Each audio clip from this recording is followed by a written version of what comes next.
Mr. Speaker, our First Peoples in Guyana for the last 5 years were told of lofty promises and sold candy dreams, but with no delivery. They were promised more jobs, improved health care, more access to education, and acceleration of land titling programs were among them. The reality is, from 2015 to 2020, there was a dismantling of the Community Service Officers Program, putting almost 2,000 young Amerindians out of work. The stymieing of the Amerindian Land Titling Unit, the removal of resources previously earmarked for the development of their communities, such as the 6,000 household solar panel systems. In light of the lackluster performance and the debilitating, far-reaching effects of COVID-19, Budget 2020 brings special meaning to our Amerindian brothers and sisters. In this budget, we will facilitate support for our indigenous people in the areas of food security, youth development, student welfare, women's initiatives, agriculture, ecotourism, grant monies to fund social and productive micro projects. Mr. Speaker, government is committed to the prosperity of our indigenous people. And we will redouble efforts for the economic and social development. To this end, 800 million have been allocated to the Amerindian Development Fund. The ADF will be providing 300 million for the purchase of tractors and accessories to incentivize agricultural economic activity within indigenous communities. Economic programs to generate income and stimulate growth will be undertaken in the areas of farming of non-traditional crops, agro-processing, poultry rearing, and livestock rearing, among others.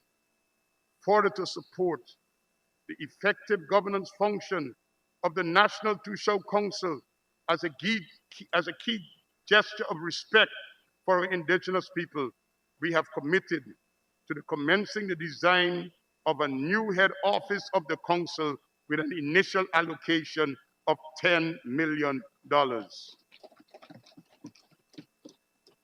This government will recommence support for our women in entrepreneurial initiatives in an attempt to increase self-sufficiency and bolster economic independence and expand their ability to support their families. These initiatives will include sewing, tourism projects, and other projects to be managed by women. The students of the hinterland will continue to be provided with school uniform assistance.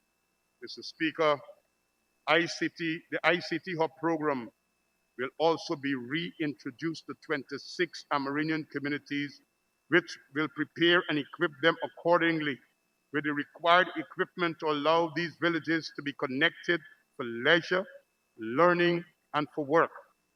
To support the modernization and equipping of our indigenous communities with appropriate amenities, government has also committed to the provision of 25,000 household solar photovoltaic units. This particular energy intervention will be rolled out in a phased manner. Mr. Speaker, aside from the stimulus provided by the ADF, government has already also allocated 800 million for hinterland roads. This program will address construction and rehabilitation of roads across regions 1, 7, 8, 9, and 10. To complement these constructions work, we have removed VAT on travel to the hinterland. These initiatives will serve to stimulate economic activity, incentivizing our own Guyanese to explore a beautiful country beyond just the coastland for both business and leisure. Additionally, we will be resuming the Amerindian land titling program with vigor to ensure that the rights of our indigenous people are once again protected. I should note as well, Mr. Speaker, that Amerindian communities will be benefiting from the COVID-19 cash assistance announced by the government. About 19,000 Amerindian households are expected to benefit from the 25,000 cash transfer and allocation of about $475 million.